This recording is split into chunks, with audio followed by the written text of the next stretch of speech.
hear anything.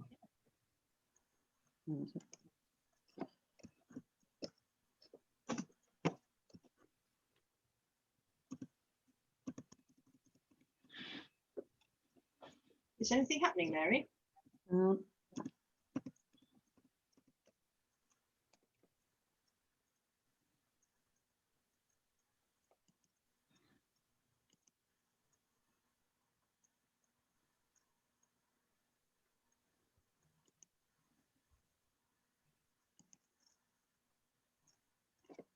Oh, we've got some chat then.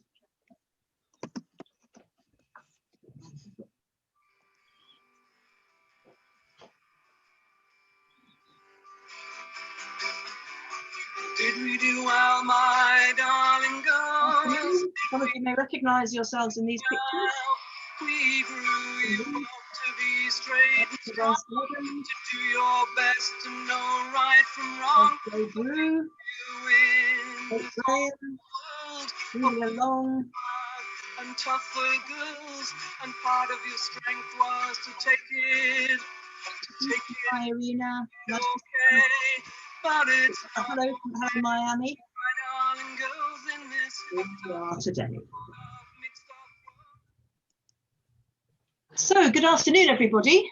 Nice to see you. As you know, we're here for our fortnightly Object webinar, Objectinar. Object campaigns on 5 links, all to do with the objectification of women. We campaign on pornography, prostitution, surrogacy, transgenderism, and sex clubs. And the links between them, because if you just campaign on one, unfortunately, all the hate seems to go somewhere else. This week, we've been working on surrogacy, and we found out something slightly surprising. Surrogacy UK, the main pro-surrogacy not-for-profit in the UK, acts as if it's a charity, seeking volunteers, fundraisers, asking people to donate for raffle prizes. But actually, if you look at it, it's a private company with assets of £80,000. We'll be having a blog post on this coming out soon. Our quote of the day is from Gavin de Becker, who wrote The Gift of Fear. He says, "Men are afraid that women will laugh at them. Women are afraid that men will kill them," which says a lot about how safe one half of the population is from the other. And our website link of the day is to an article by Caroline Franssen, a Dutch therapist, who looks into what family and even family history issues might induce a person to want to change their sex. And she says everyone should look at these issues before going down the trans road. You'll find in the chat a reading list if you want to read more about men and boys. There are quite a few good books on the subject. And of course, we have an expert here today with us in the form of Michael Conroy from Men at Work. So today, the female gaze falls on Michael. He's a former teacher who runs a community interest training company called, after the band, Men at Work. They train boys and men to move away from their socially conditioned sexism, misogyny and rape culture, and to teach them to respect women and girls as human beings, which is revolutionary. Michael, welcome and thanks very much for joining us today. Good afternoon. When we look long and hard at men, we tend to see, first of all, perpetrators of violence and exploitation against us. Often we recognise it, but find it all too much. We avert our eyes and seek refuge in denial and distraction until the violence comes our way, and then we often suffer mental, physical, and/or emotional collapse or long-term damage.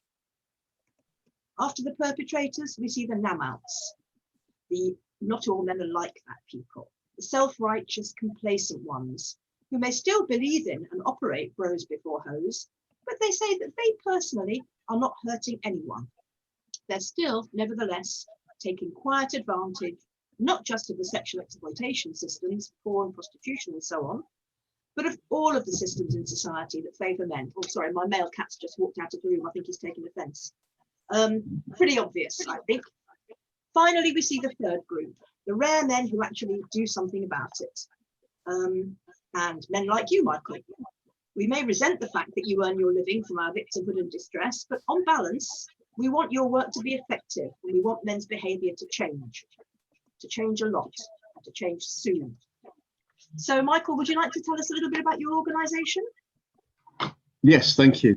Thank you very much for inviting me. Really honoured, and I hope I can answer the questions properly. The organisation, I set it up 2 years ago, approximately, to respond to what I saw as a real gap in certainly the English education system that I've been working in for 16, nearly 17 years now, secondary mainly. The gap is the work that should be being done to address misogyny as it is being formed and solidified in the minds of young men. But that work simply doesn't happen in a strategic or a programmatic way. There may well be good ad hoc stuff happening here and there around the country. I wouldn't presume to think that only I have kind of decided to engage in this kind of thing, but there are not many deep programs that are based on collaborative, respectful sessions with boys and young men that are more than a one-off, and I think a one-off is not good enough. We need to have time and resources and be very purposeful and intentional in developing critical thinking, understanding about the messages with which boys and young men are bombarded from birth, or perhaps even from before birth, if we start thinking about gender and the decisions that parents make about, you know, what colour to paint the room and what kind of toys to buy the baby and all that kind of stuff. So I work in the English Midlands and the West Midlands mainly, although I do work further afield. Certainly now with the whole Zoom webinar explosion, I kind of work wherever I'm invited to. But every week for some years now, for 5 or 6 years now, I've run small groups of 6, 7, 8 teenage boys in several schools at the same time. And we have deep conversations around what it means to be a man, what expectations are put on us, what privileges we're given, what are the boundaries, when is a choice that we make something which veers dangerously towards being perceived as feminine, and the punishments that come from that, but also the unearned privilege that we enjoy. So that's what I do, and I want to do it until there is no more need to do it, which I fear might be out of work anytime soon. No, sadly not. But I would like to, because I would quite like to do gardening more. But it's work that I enjoy and it's really rewarding. But tragically, it is not something that is widely done, and I think that is something that it really is. I've not heard of anybody else that does it, but I particularly wanted to pick up on your point about it's important to do deep and continuing work with people, because if you give people a short one-off, the message is this is not important. This is marginal at best. You can forget about this quite safely. We clearly don't really mean all this. We're just ticking a box and you know, don't even really bother to engage. Whereas I would imagine that some of the young men you talk to may not have that many other older men in their lives helping and guiding them, and it could mean an awful lot to them to have somebody like you to talk to, and also in a group to have each other to talk to as well, because you know there's that power in a group, isn't there? But, you know, you have a group session and then you realize when you meet the group again that they've all been talking to each other over the week, so it's not like there's been no input in it. They've been kicking it around, pulling it apart, and they come back with questions next time, which means they've really thought about it because they've talked to each other about it. Absolutely, and over the space of a week may have been in a position similar to a theoretical one that we've discussed, like what would you do if you're at a party and you see your mate leading a girl into a room and she's clearly drunk, or whatever it might be, or you're walking down, we do lots of that, like what would you do if, so it's kind of theoretical. You're walking down the street behind a woman, what do you think's going through her mind? Would you be concerned if you thought she was worried about you? Would you be offended? If so, why? So we kind of we we do a lot of theoretical stuff, and luckily, Well, like, you say theoretical, but when you say you're asking a boy a question, what's in her mind, you're actually teaching him empathy. You're teaching him to look at her situation and try and imagine from what he knows what her train of thought might be. Now that is empathy. That is putting yourselves in somebody else's shoes, and it's something that, in my view, boys are not sufficiently encouraged to do, and it's a, you know, it's a big part of getting them to change their behaviour. I agree. I agree with that. We are not taught from birth to be empathetic in ways that girls and women are, well, girls are taught. Absolutely, and they tend to see older women as carers. I remember when my son was at school, he fell over and hurt himself once, and somebody came, and, you know, I was told later, and I said, well, there you are, you know now, don't you? If you see somebody crying in the playground, you know what to do to help them. And people started coming up to me saying, what a wonderful son I had, and how special he was because he's helped them. All it was one sentence. All it was a push in the right direction. yeah. And you know, the boys don't get that little push. You know, once you've done that, you've got something to acknowledge and to build on. Sure, I know, absolutely. And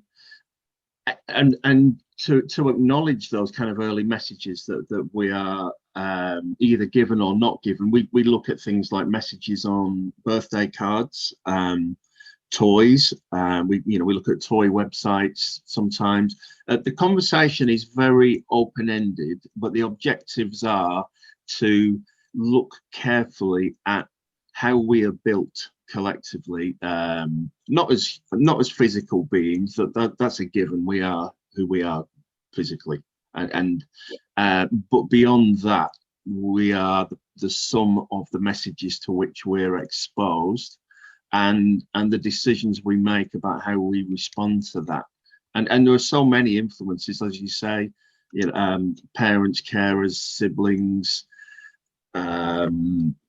all form of media from the pictures on the wall in the room that you grow up in, to what you see out of the window, to adverts, to porn, to t-shirt messages, just everything. So it's about developing the skills to understand, to recognize that just everythingness, and hopefully develop a lens through which to see human interaction and, you know, the hierarchical system in which we live, and to be able therefore to kind of unpick it and to delegitimize it where it is harmful. Which is teaching a lot of very useful analytical skills as well, isn't it? Hopefully, yeah. Hopefully. How do you find trainers, and what sort of trainers do you like to work with? I think the very best use of my time is to train teachers or youth workers or mentors, maybe in sports or wherever somebody has prolonged capacity to build relationships with boys and young men, to train them in that way of seeing, in that kind of critical way of seeing, and about understanding our own subjectivity within the process as men, whatever age we are, you know, early 20s, 40s, 50s. I'm 53, so kind of come to this really quite late, which I regret. But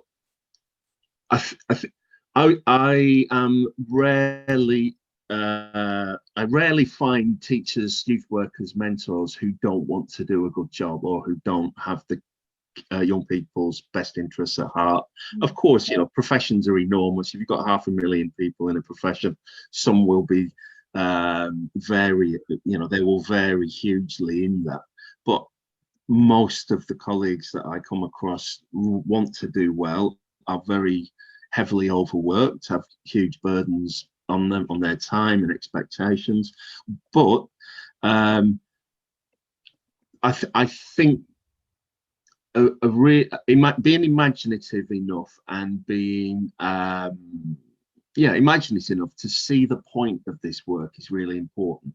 And when you find people who definitely see the point really quickly, because they're aware of the issues, but perhaps see them as kind of a layers and layers of unrelated issues, you know, behavior, whatever. In school, in high school, you're going to be talking about things like bullying, dick pics, the whole gamut of teenage negative behaviours. And so they know these things because they're having to deal with them, but it's dealing with them in a holistic way is perhaps what's missing. And so it's always a real pleasure when you meet people, and I've been meeting a lot recently, either online or in person, who get it and instantly see that it's an opportunity to address lots of issues at the same time by unraveling the social messaging to which boys and teenage boys, adolescents and young men are exposed.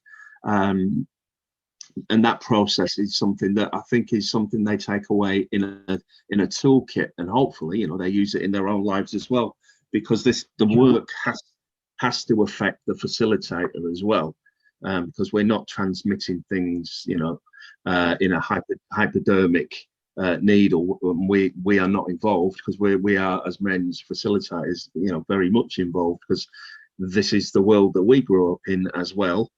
Although it is, of course, accelerating in different ways thanks to the internet, which is questions actually. Yeah, a couple of questions on what you've said already. Sue Gittins is asking: is there a government education strategy for this kind of education? No.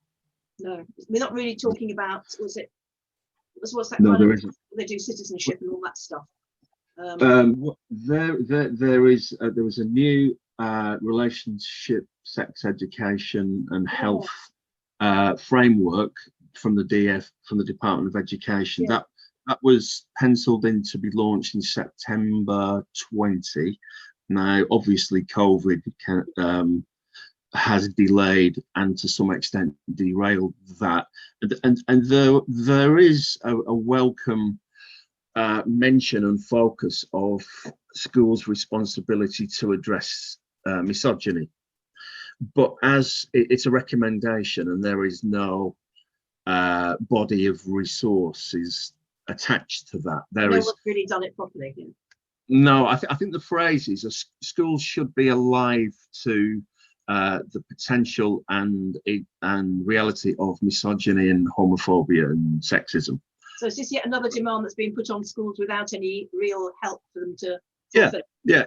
Effectively, it's saying you will be judged on this, and yet there is no, and here's the stuff you need to do it with, which is an interesting approach to something which is so important. But of course, it's free. It doesn't cost the government anything to say that. Yeah. And it's not bad that they say it. It's just that it's not connected to a real world strategy.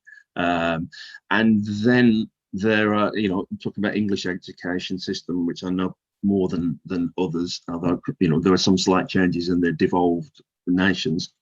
There are citizenship PSHE sessions where people may talk from a range of subjects which they are expected to have covered by the time that young people leave compulsory education. But again, that's very, very broad, and it might well be, for example, something like prostitution, for example, is not specifically mentioned. It would be tagged on to a discussion of human trafficking. And when you really boil it down, you think, how long is a young person going to be involved in a critical conversation around prostitution, for example? And you work out it's about 20 minutes in their entire school career. Now, it's no, very, very far from that. Likewise, notions of coercive control are not really mentioned, unless somebody chooses to do criminology A level, in which case it does feature, but that's a vanishingly small number of young people. Yeah. So there is no systematic program nationally in the UK, certainly not in England that I'm aware of. Well, there isn't,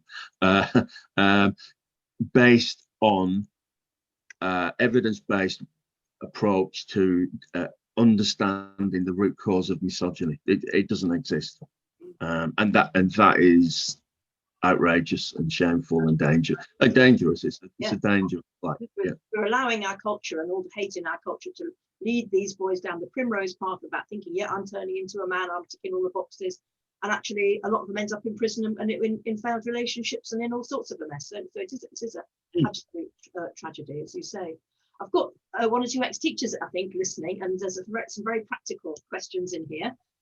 How do you respond to boys in early puberty who make remarks about the onset of periods for girls in their class? How do you deal with the periods issue? My group's a single sex only. I only deal with boys. But the boys might still talk about the girls. And oh yeah, no, absolutely, yeah, sure. So it wouldn't happen that they were doing it during a session in a mixed group. Sorry, I just wanted to clarify that. Oh yeah, we talk about periods. We talk about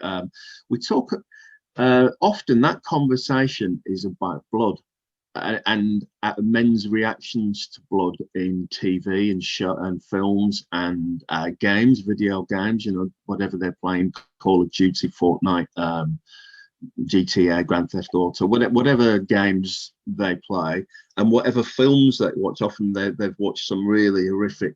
They watch horror films that I wouldn't even spend a second on. They just get. I'm not very good with that kind of thing. I get nightmares, and it bothers me that, of course, you know, 10, 11, 12-year-old boys will have seen films involving, you know, dismemberment, slaughter, massacre, whatever it is. All of another kind, isn't it? Yeah. It's and therefore that's one way in that we've started talking about men's repulsion at menstrual blood, when really we celebrate bloodletting and forms of entertainment in which blood is featured. So that's kind of an interesting way into that conversation. But often, sometimes you just have to just state basic biological reality, because they may not know. They don't know. You know, a lot of the lads that I've spoken to simply don't know. It's something that they can't focus on because they find they're squeamish, or they find it distasteful, or whatever it may be. But there's certainly a gap of ignorance, and that is something that we just talk through it. I just go online if I've got the facilities to go online and say let's spend 10 minutes so that at the end of this you know damn well what the period is. And end of story. And why the hell you don't know that already is a question I can't really answer, because their skills haven't done that. It may be that they weren't listening, or they mentally shut down during a class. I mean, that happens, of course. But yeah, we do talk about. There's nothing that I personally don't want to or will not talk about. Very matter-of-fact way.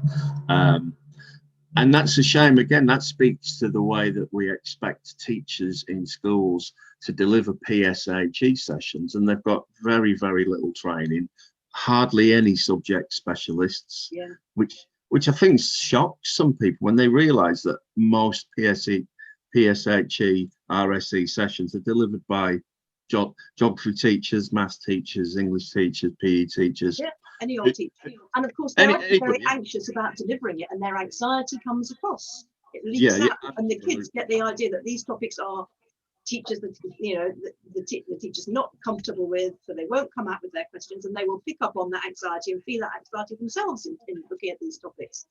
Absolutely, yeah. I mean, what one can only imagine some of the car crash situations that have arisen across thousands and thousands of classrooms for years and years, because it's not seen as that PSHE specialism is always like hen's teeth. It really is it's outrageous.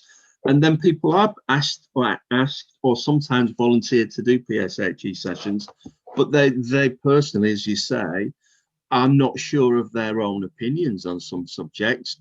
Are not, you know, they might be asked to talk about porn and might be porn users, might be pro-porn, might be pro-prostitution, might be utterly terrified and not sleep the night before thinking, what the hell am I going to say? They're going to eat me alive. And you know, the whole yeah, the whole gamut of things which comes when we don't, as a culture, take this seriously in a dispassionate. We banish them to the margins. Yeah. Absolutely, and that's how you know, I and others have seen in the last 4 or 5 years total kind of carpetbagger quack providers of PSHE that are, you know, things that if 100 people sat down and read through them, you know, 99 would say, what the hell is this? Why are our kids being exposed to this clearly, you know, pro-porn, pro-prostitution gibberish? And that's partly because of the academization of English schools, where local authorities are not the central hub for disseminating resources and support, or for commissioning external speakers. Each school, if you're an academy, you're basically on your own, and you've got your own decision-making capacity, and that comes with many downsides. There's a lot of reinventing of the wheel then, even if something good happened. Absolutely. All the schools have got to reinvent it. Absolutely, there's a huge amount of waste, huge amount of repetition, but also they're easy to pick off. But you know, for groups who lobby groups who are well funded, and they present really nice material, nice looking materials, and nobody wants to say, nobody has the time perhaps, or the critical capacity to look at it and say, actually, we find there are some ethical issues here. And then once somebody gets established in one school, there's a recommendation, and boom, boom, boom. And all of a sudden, you know, we got a position where, I think it was in Warwickshire 2 years ago. Yes, that's there right. There's some materials there. They were just basically just endorsing anything. And, you know, I don't really even want to give them the... And they had to withdraw them. There was, absolutely, because once a sufficient number of rational adults see it, there is no defense for it. But the problem is that it exists and it flourishes where that critical glare does not exist, and where people feel awkward, or they don't want to be seen as a fuddy-duddy, or as a, you know, sex negative, or whatever the hell. Or be old-fashioned, or, you know, not one. Yeah. All that. Yeah, absolutely, and that's the pimp it's their dream. Yeah, absolutely. And also, I think there's another aspect of that delivery of PSHE which is interesting, is that, you know, young women teachers who may be kind of the liberal third wave sort of persuasion, and feel under pressure not to be vanilla and all of that comes with that. And therefore, that's another group of people who will not apply a critical lens, and that's a problem. That's a fight to have, and it's one that is being had, obviously. So I would say, sorry for rambling, but I think in terms of delivery of really important sex ed, but also broader than that, talking about relationships and control and power, and what is reasonable to expect from a partner, whether it's opposite sex or same sex, is just not thoroughly addressed by the nation. It's fractured. It's decentralized, and it is. It leaves it way open for people with an agenda, which is not the agenda about what's best for the children. Absolutely, no, absolutely that. And a couple of questions coming up. I'm getting quite a list here. Irina says, does Michael have daughters or girls in his family, and what sort of things do the boys and men come out with? So, do you want to tell them about your family? Yeah, I've got a daughter. She's 16. I've got a son who's 14. And I don't know. I know it's corny, and I know it's something that people don't want to hear, but I don't know if I'd be involved in this if I hadn't had kids. And I know that pisses a lot of people off, and I understand why it does. But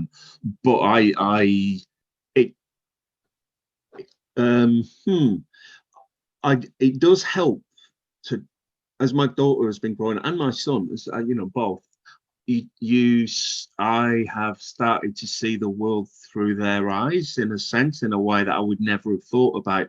Going to birthday parties, seeing the kinds of gifts that people give, hearing the comments that parents have about their sons or their daughters, and all the kind of separations and just the stereotypes being iterated and reiterated. That was a process that I couldn't have bought or trained to do, and I feel that it has given me more knowledge than I would have had. Having said that, I understand that when people say, I'm interested in this because I've got a daughter, I get that it ain't good enough. You have to be interested because women are human beings. I get that. Yeah. But I also have a daughter, and I don't know whether I would have got that if I hadn't had. And actually, men can be human beings too, with a bit of a 100%. Yeah. No, that's my starting premise. is that anything which assumes kind of the bestiality of men is something I absolutely reject, which is why I don't want to give them too much airtime. I was engaging with Fathers for Justice this morning. Yeah. I mean, they were tweeting a demand. Firstly, they were saying that Ryan Giggs was a victim of a political conspiracy. So obviously it's sub judice, but I won't say any more. But to suggest that is interesting, to say the least. But they were also demanding that a campaign by Plan UK, which was about street harassment of schoolgirls by adult men on the way to school, to and from, and how they had to change their route. They were saying that was pure misandry and should be abandoned immediately, and it would make men kill themselves. So, as somebody who's actually trained in suicide prevention and mental health, I'm a mental health instructor for teachers, the idea, and I'm a man, and the idea that a man being told that men harass schoolgirls is so bad for my mental health that I might consider killing myself is misandry. That is misandry, and the main misandry I've always ever seen comes from men who seem to loathe us, ourselves, and that baffles me. It baffles me. If you think men are human beings, so I was very careful at the beginning to say that this is socialized behavior. Yeah. Then you know that men should be held accountable for their behavior just like anybody else's, just like women are, and they should be accountable for harassing girls, and they should be taught not to. And the idea to say that it's like saying of a child, if I stop my child doing this, I'll give them problems later. Your child needs to learn how to behave. If your child's going to function in the world, your child needs to learn how to be a part of a group, to listen to the teacher, and to be considerate of fellow group members. And that is the best start in life you can give your child, because then your child has got a platform for success. And once you start going down the route of, it's going to upset my child if I stop them doing X, Y, and Z, you are on the way to derailing your child from having a success. Yeah, absolutely. I mean, accountability is a key part of civilized life and maturity and development. And the other question, I think what your question was, the second part was, what do I talk to the boys about? What sort of things do the boys and men come out with? Well, it's the boys, isn't it? All kinds. Surprise you? What do they come out with? All kinds of everything, in no particular order. Something I'm encountering a lot recently is a lot of total kind of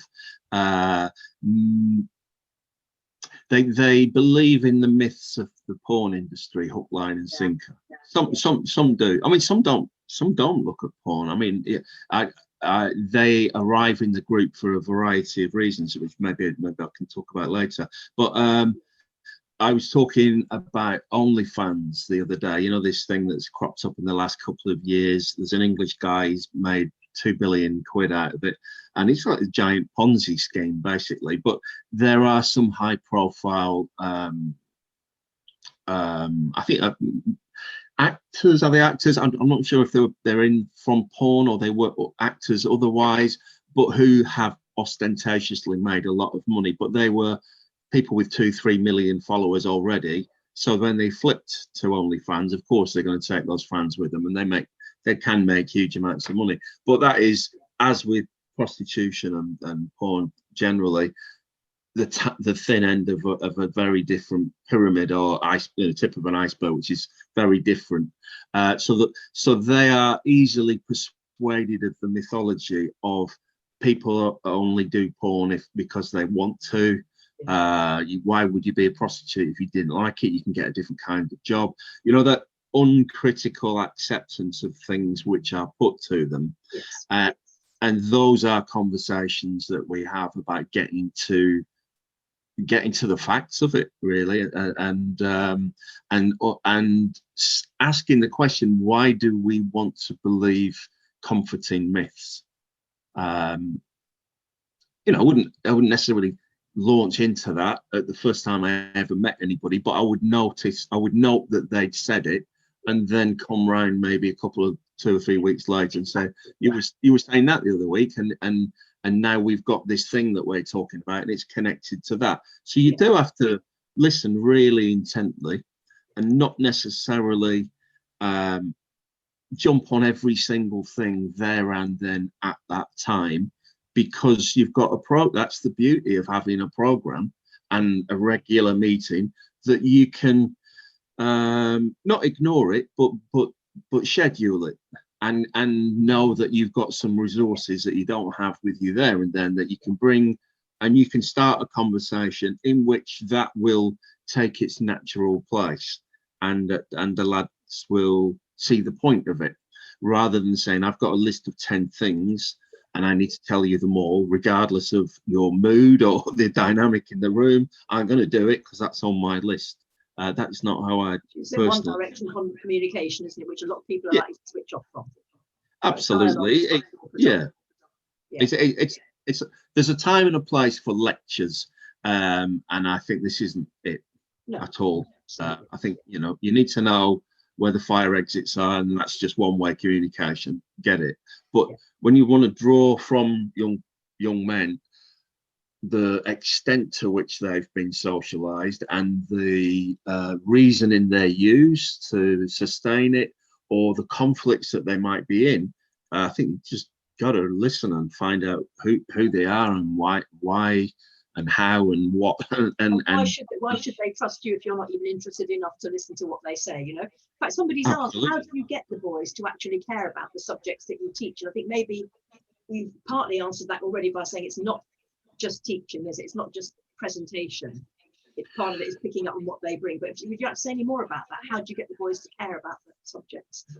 I think not coming across as judgmental, because it's a tricky one, and some of my sentences don't come across as particularly clear, but I hope I can get the point across, is that one has to see oneself as part of them, because we are, and we are born on the same planet, and we've got so much in common, and our lives have been a combination of social influence, decisions, learning, making mistakes, regret, the whole human story.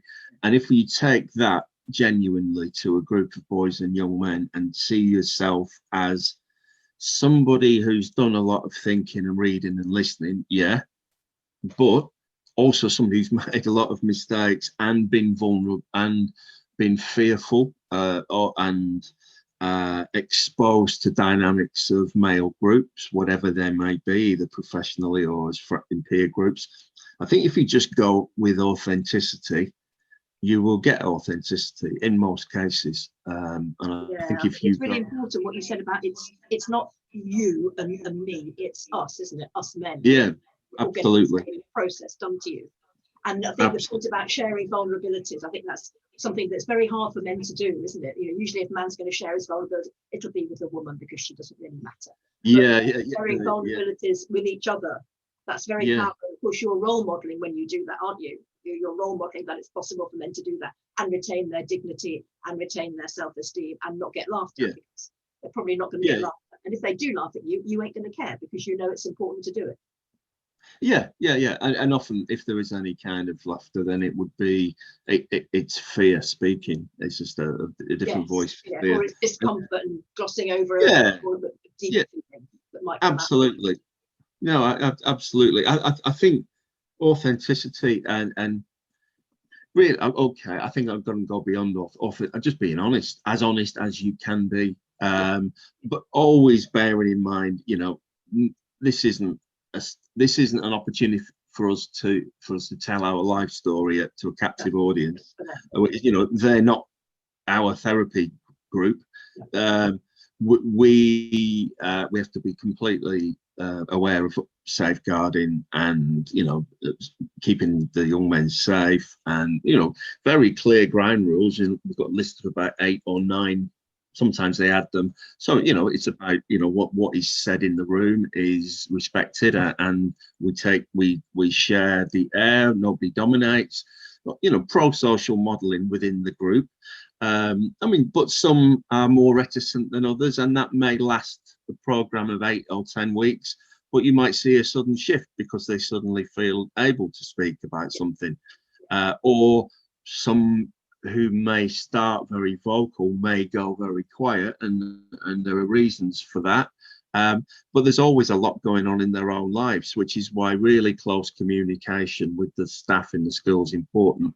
And that's one of the things that I'm not keen on, these external speakers who get parachuted in for an hour, do an assembly for 200 kids, and hope that by the power of their charisma, they will have kind of effected some kind of, you know, epiphany. It can happen. It can. I've met some people for a very short length of time and really been struck by what they've said. But I would say that's something of an exception, and it's not a particularly good mod.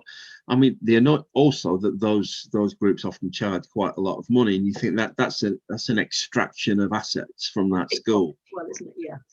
For sure. When you could be spending that time and that money training 4, 5, 6, 8 teachers who are going to stay in that school and have relationships with the boys and young men over time, and know them in all kinds of contexts, and be able to keep repeating the themes of the conversation and expanding on them, or going, or harking back to a conversation that was had for a year earlier, and this kind of constant peripatetic dropping in of people who just extract value from the school. I think it's you know, unethical. Yeah, it's and certainly not the best way to spend the money. That's definitely. Is there no, anything equivalent for girls, do you know, to what you do for boys? I know of a few people who do really good stuff, but in small ways, because it's so hard to get funding for this kind of stuff. I know as a woman called Gemma Aitchison, who's Yes Matters UK. She does work with girls mainly, I think, in Greater Manchester. And my mind's blank. There will be others, but it's that. Fiona Broadfoot does something, doesn't she? Her Build a Girl project. Fiona Broadfoot. Who's that? Sorry. Fiona Broadfoot. Fiona Broadfoot, I believe so. Yeah, in West Yorkshire, That's it, in the northwest. There will no doubt be loads of really good stuff, but we're all battling the same thing, which is there is no national coordinated strategy or political will. And that's a problem, because preventative work is really difficult to obtain funding for, because a politician, an MP, won't be able to stand on the floor of the House of Commons and say there's been a 3.6% reduction of X, because you're dealing with an unknown outcome in a sense, because you're trying to prevent things from happening. Yes.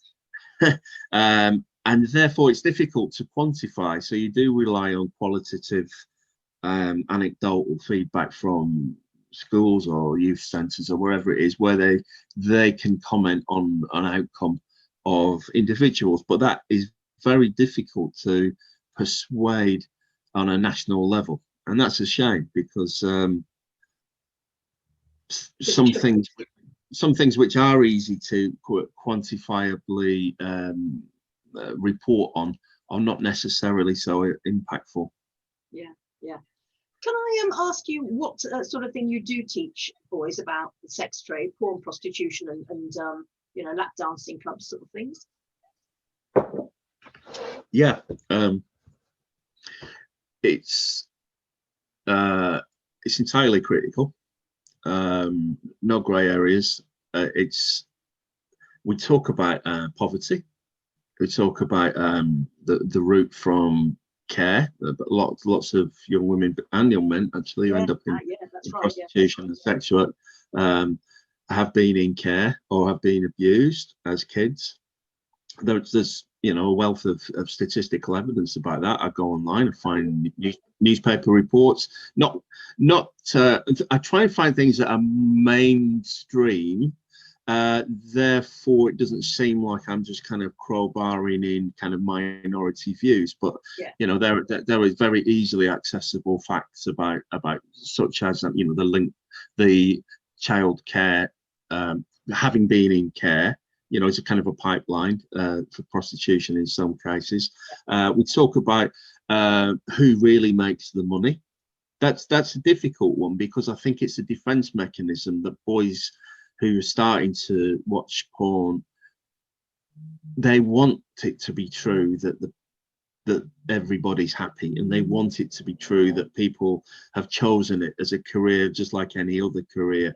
And it's problematic and painful to have to ponder that isn't the case in the overwhelming vast majority of cases. And so it's basically, I say, no, what you're saying, I don't believe is the case. And there is evidence to suggest that it isn't the case. Now, let's ask, before we look at it, let's ask yourself why you would want it to be the case. And that's kind of a philosophical approach to it. Obviously, the responses are going to are different every time, because you know, everybody's an individual. But the commonality of themes is really interesting. Is that I've noticed recently lots of young boys being absolutely sure that lots of even the use of the word porn star is weird. You know, I'll say, why are you using the word porn star when you wouldn't? You're talking to anybody in porn is a porn star. So you've kind of bought into a myth, in a sense, that it's a glamorous life, whereas somebody who was just an extra on Coronation Street, you wouldn't call them a TV star. You know, like just trying to unpick everything. I'm just constantly asking why. I know that there's a certain trend in education to say that why is a difficult question, and I'm thinking, I get it in some cases, like, why did you do that? I know that, because we're not why you did something. No, but why per se is a really important and powerful question, because it's about getting to the root of why we think what we think. And I think that's really important, is being able to know why we think what we think. It's really empowering. It's liberating. So that's one of my, I don't have a punitive or corrective basis for what I do at all.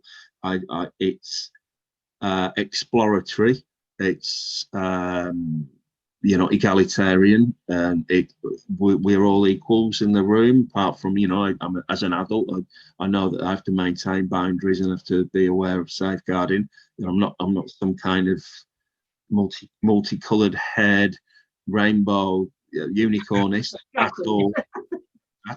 Oh, there's nothing wrong with having multicolored hair. As I was growing up, lots of elderly ladies in Bolton had blue and pink. It was but a lot of young people wouldn't believe that. Yeah, so pragmatic. We talk about porn and prostitution in terms of objectification, and I've got a book that I use, a manual that I've written called 10 Dialogues, which is a free download off my website. Oh, no, let me just stop a minute, because somebody's asked you about that. So, yeah, Marina Font, she'd like to know if, as a parent, she could ask her daughter's school to share the curriculum. Well, you know, you can look on Michael's website and find his dialogues and download those for free anytime. Absolutely. Use them, chop them up, change them. And if you've got children, grandchildren at schools in the area, and you think that the boys in that school need a bit of education, download, get somebody in there. Absolutely, it's free for everybody. It's not carved in granite. It is it's the fruit of several years' work, so it's all been practiced and done. And I try to give fairly detailed sort of lesson plan, well, session plan for the facilitator, down to things like they might say this, they might answer this. If they do, try that. It's just kind of a lived-in document. Broadly speaking, it's a 10-hour program, which is in the scheme of things only 10 hours, but it's also in the same scheme of things in which that's 10 hours more than would have happened otherwise. Yeah, yeah. So it's intended as a contribution to a collective effort to raise really important issues in a serious and steady way over time, rather than it just being a hurried bolt on by somebody who might be, I think the phrase is, bricking it to deliver a session that they're not trained to do, or causes their anxiety and confusion, which makes actually matters worse, doesn't it? Absolutely, and that is not a good use of professional time. That, you know, we can do better. We have to do better. It's too important to do it like that. I'd like to go back to what you were saying before about, you mentioned when you had children, you were quite surprised at the very sort of stereotype sexist way in which a lot of the situations with the children were dealt with. Can I ask, what made you learn the importance of fairness and respect for women? What experiences shaped your awareness in that area? It's a really difficult question. It's a really difficult question, and I'm absolutely aware that I'm in no way a finished article or oh, none of us are. None of us are. No, indeed. I think it's important to say it, though, isn't it? It's important to say that. I would feel wrong not to mention that I think I had a very strong ethical model in my mum. Yeah. Still have. And she's still around, thankfully. I'm very lucky. I don't know, it's strange. We didn't have a lot of money, but my mum set a lot of store by friendship, which is an interesting model. I don't know. I see the value of friendship more than I see the value of acquiring property or money or things like that, which isn't specifically a response to why I've got involved in this kind of work, but I think it's about foregrounding the human above the inhuman, maybe. So it kind of, I enjoy friendship, I enjoy solidarity, and I perhaps was taught to empathise with people who were not as fortunate as us in some ways, and I to enjoy laughter and friendship. I know it's a strange response, but it's one that's coming honestly from me. I have read theoretical stuff. I have read Walking. I have read bell hooks. I have read Audre Lorde. I've read Kimberly Crenshaw. I've read quite a lot, but I don't think they instill basic feelings. I think they clarify thinking. And they do, and they do so brilliantly, as many other writers and thinkers have done and do. It sounds like you learned to respect people and empathise basically from your mum. Is that what you're saying? I would certainly, yeah. Yeah. It's interesting because I remember when I read Gavin to Becker, he says that he grew up with a mother who was in a partnership with a violent man, and he very early learnt to spot the signs of when the violence was going to kick off, and he got very, very tuned into that. And so when he learned later about violence as a sort of subject out there, he was able to relate to that from his own personal experience and see it from the position of a victim, which is maybe not necessarily the easiest. It doesn't come naturally to a lot of men. So it's always interesting to know, how somebody started down that path. And when you were teaching, what subject did you teach? Oh, ESOL, English as a second language. Okay.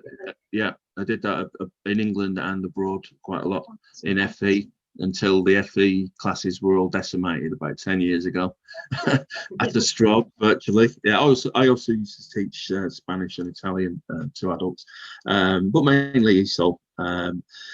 But just to go back to get the boys, just going back to that question somebody asked, do you ever have difficulty getting the boys to engage in what you're talking about? I get very little refusal. It does happen. No, again, I try to answer the question. It might seem convoluted, but it does get there in the end. Because there are so few things like this, when a school engages with it, I mean, I've worked with some schools for 6 or 7 years now, like just constant new groups, which is great. And then others that I start with, and I'm doing a 5-week program with some primaries in Birmingham at the minute, which is brilliant, because I'm working with year 6 boys, which is lovely, because they're just like full of the joys of spring and ideas, and very receptive. But also they haven't learned all the very complex defense mechanisms that 14, 15, 16-year-old boys have learned for various reasons. So let me get back to the point that I answer your question properly. It was about struggling to get boys engaged in the issue. Yeah. One of the issues that I have is that because there are so few programs like this, and the need is known by most schools, I tend to get the boys who have the most complex and challenging situations at home, or their behavior is more embedded over time, which is not necessarily what I would want, because I think other people are better to deal with that, because there's all kinds of, cognitive development and all kinds of trauma, and I'm not the therapeutic specialist. I talk about ideas, and I do so with as much solidarity and care as I can.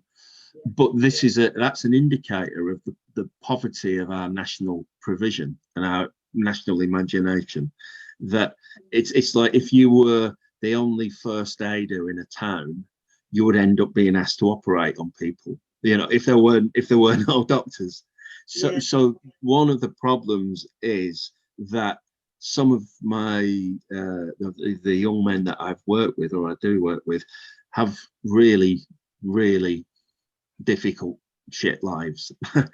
Just not to put too fine a point on it, and that in itself can militate against a conversation going as far and as well as it could, because of what they're dealing with and what they're having to process. And they're very disturbed and just trying to keep going. Absolutely. So there's a fragility to that, I think, that comes sometimes, which is difficult, because the dialogues are about acknowledging and trying to abandon that fragility. But even with an hour a week for 10 weeks, or whatever it may be, you're just scratching the surface of things. But I think the important thing is to be seen to be according importance to the subjects that we talk about, and that you stand by them, and you stand by the need for the conversation. And no, I don't agree with you when you say that, and I will explain why. And just being there and being the man who thinks that, and being the man who can hold with the disagreement and deal with a lack of engagement and keep on going. And okay, this may be a different sort of man than the man you've met in other areas of your life, but now you've met one, there could be others, and maybe before they hadn't met one. Yeah, I think that's it. And it's just acknowledging that there should be many more people doing this kind of work, and it should be seen as a national priority, but it's not. So you just turn up and do the best you can. Do what you can. Yeah. What's the hardest thing to get across, do you find?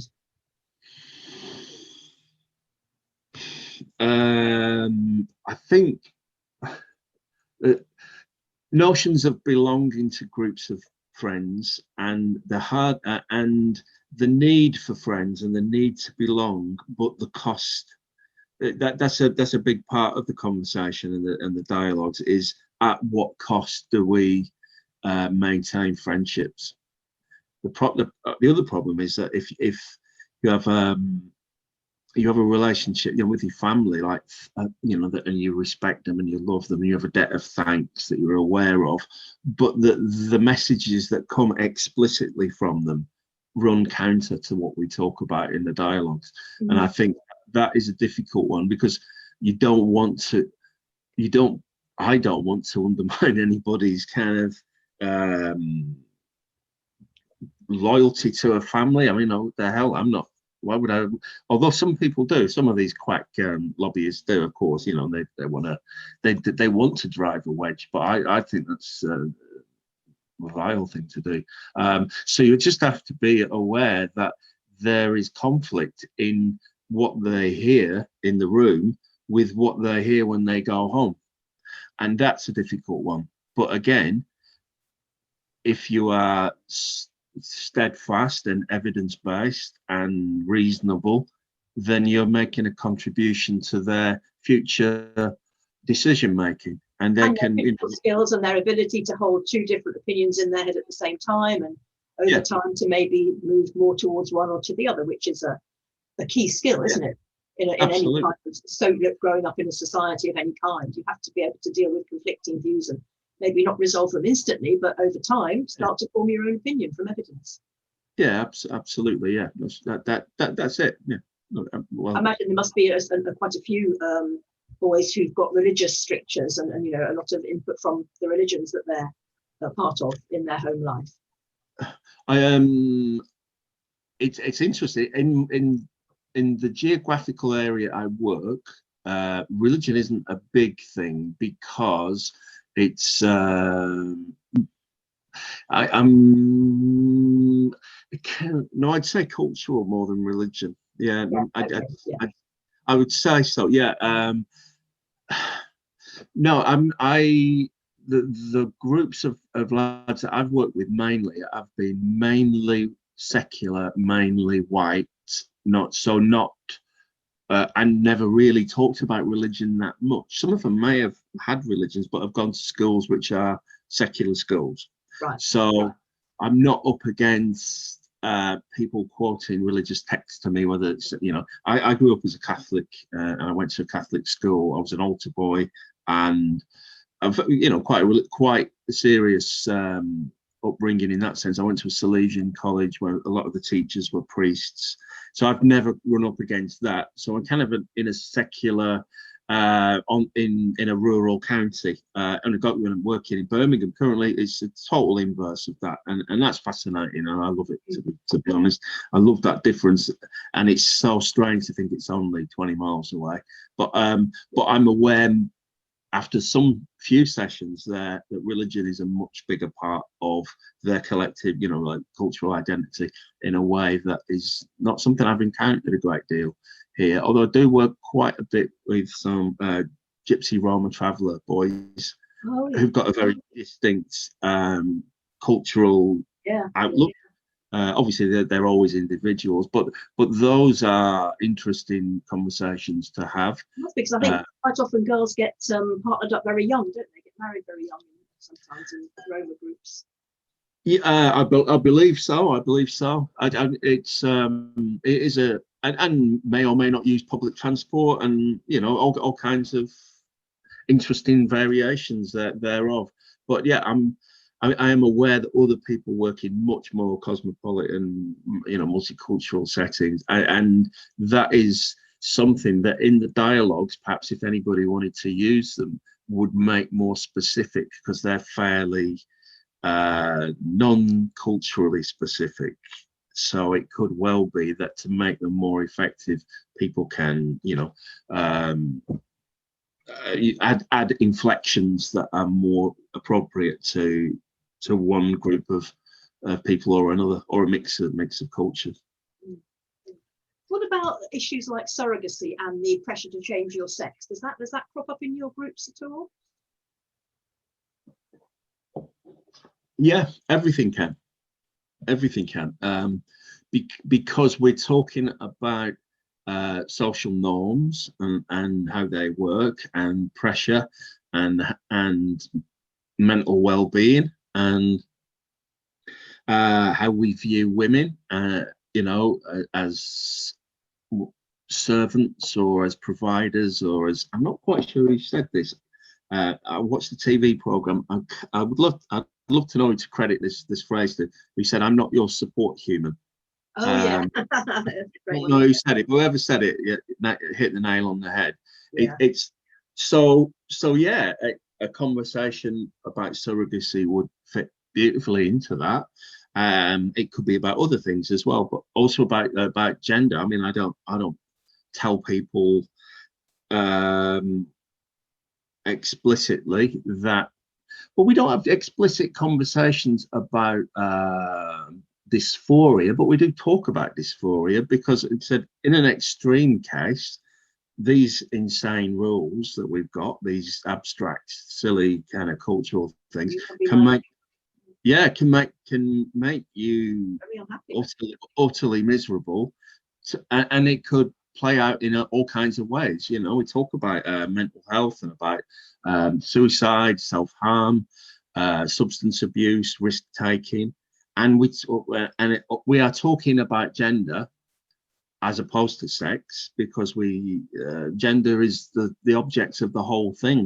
That's what we're talking about. It's about the social construction and the collective socialization through gender of male and female human beings, and the mess that wreaks upon us, and the multiple ways that we respond to it, and so yeah, we do and we don't talk about that, if that makes sense. So it's not like, right, it's Tuesday, we're going to talk about people who identify as the other sex. It's more like gender's messed up, it messes us up. Let's talk about the ways it messes us up, and that can just be a free-flowing conversation. Rosalind in the chat has made quite a good point about it. So she calls it political dysphoria instead of gender dysphoria, because in a way that's what it is. It's what our society, our polis pushes on us, isn't it? For sure. Yeah. It's a harm done by society on individuals, and some respond in different ways. But that's why I completely reject the notion of cisgender. Yes. I must confess, I've never had the conversation about cisgender or explained this with the boys, because there's so much other shit to do. That's consoling in a way. Yeah, but if somebody mentions it, I'll talk about it. It's but the cisgender thing is it's a non-starter basically, because there are no humans who are fully harmonious with the gender expectations placed on them by culture, and that is the definition offered by the proponents of the notion of cisgenderism. If there were, I think there would be remarkably strange people.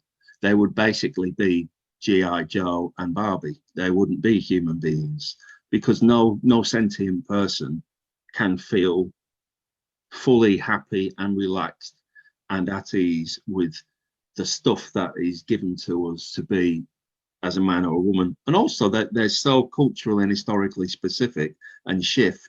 Yeah, there's literally no logic to it, and I'd be quite happy to just explain that to anybody who in class wanted to. They do occasionally.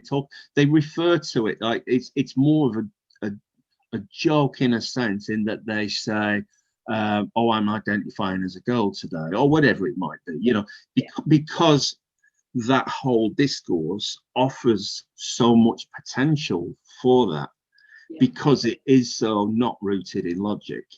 Then of course kids are going to play with it. Of course, I mean, I would have I'd have gone to town with it. There's no doubt. But that notion of gender not being a correct fit for anybody is basically, there is no such thing as cisgender. There's a word, cisgender, but it doesn't denote anything concrete or real. Meaningful. No, absolutely. How do you fight the current cancel culture and get people to listen to two sides of an argument? Have you ever been cancelled by anybody? Yeah, I've a few times, because I don't pull any punches on Twitter.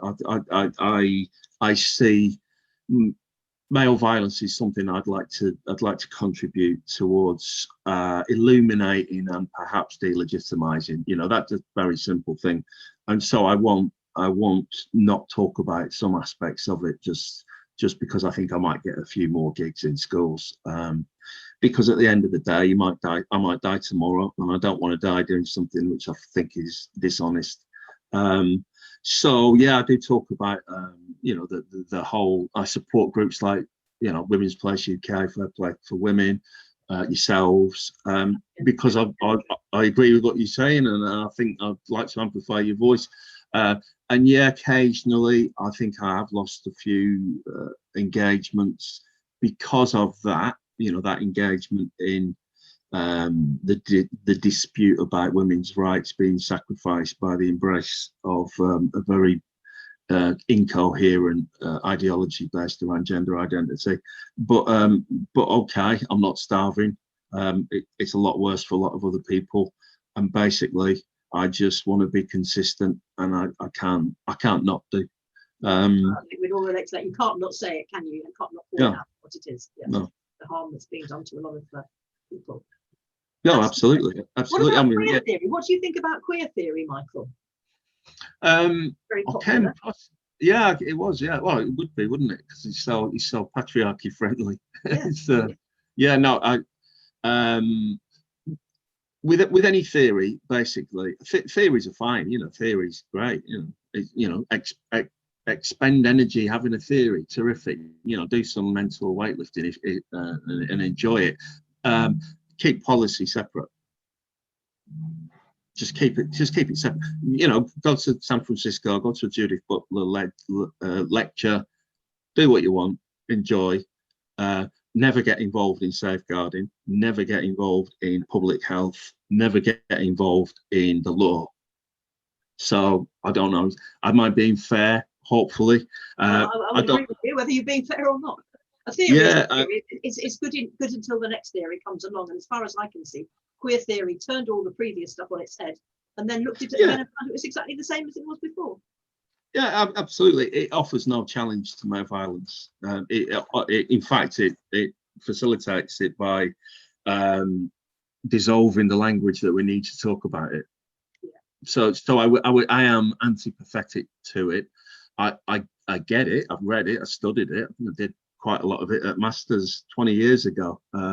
Never occurred to me that I would be seeing its proponents actually involved in running kids' charities, or, you know, advising government, or advising you know, the NHS. That would have I think I would have just thought somebody was having a laugh if that was a prediction. But that's where we are. The people who studied you know, at Brighton or Sussex Uni or Leeds or wherever it may be now are actually getting jobs as civil servants, and that fight is very much on. And I support people who speak out against it, because I think it's patriarchy friendly. It's gibberish. It's illogical. Think it if you like. Read it. You know, go to lectures. It's all fab, but just don't work in anything that has real world impact. I'd agree with you.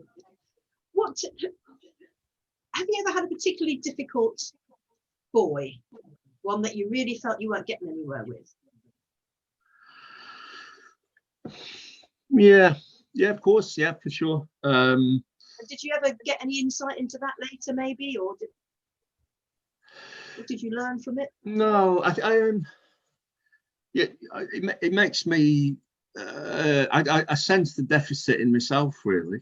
That I think that's the right approach. Is that it's the way that the boys arrive in the room is a tricky one, because they are put there because they are either very problematic in school with their behaviour, or are perceived to be problematic, or that they're very, very vulnerable. So as I said, I think my work would be better in a more mainstream setting, Yeah.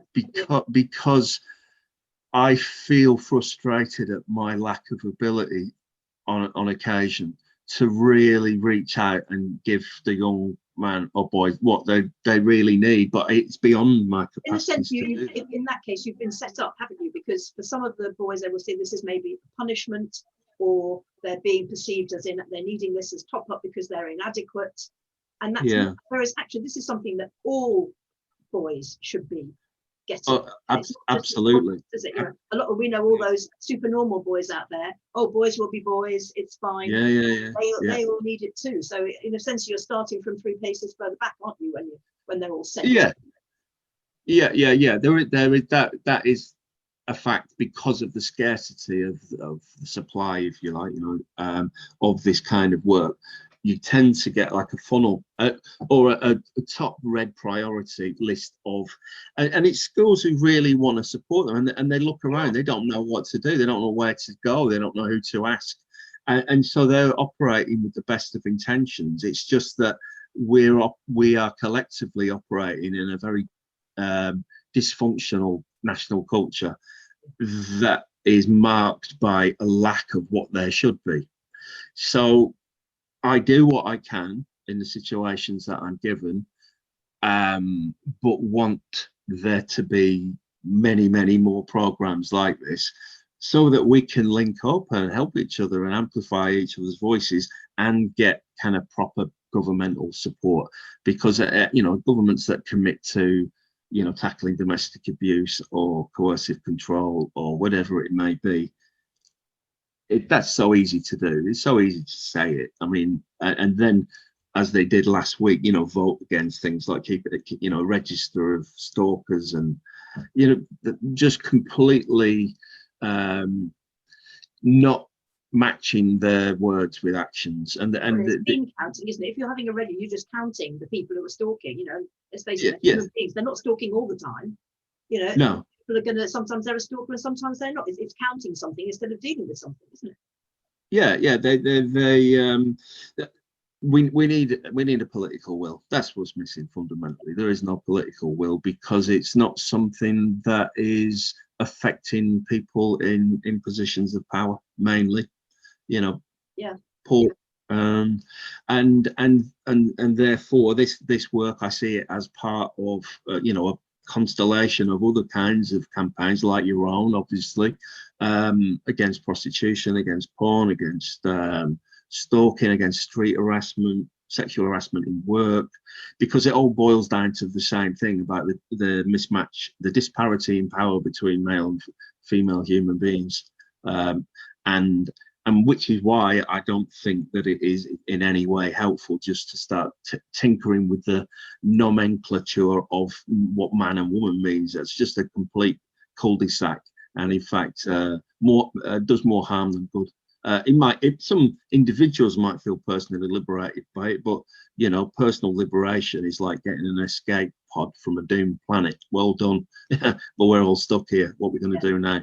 Exactly. Yeah.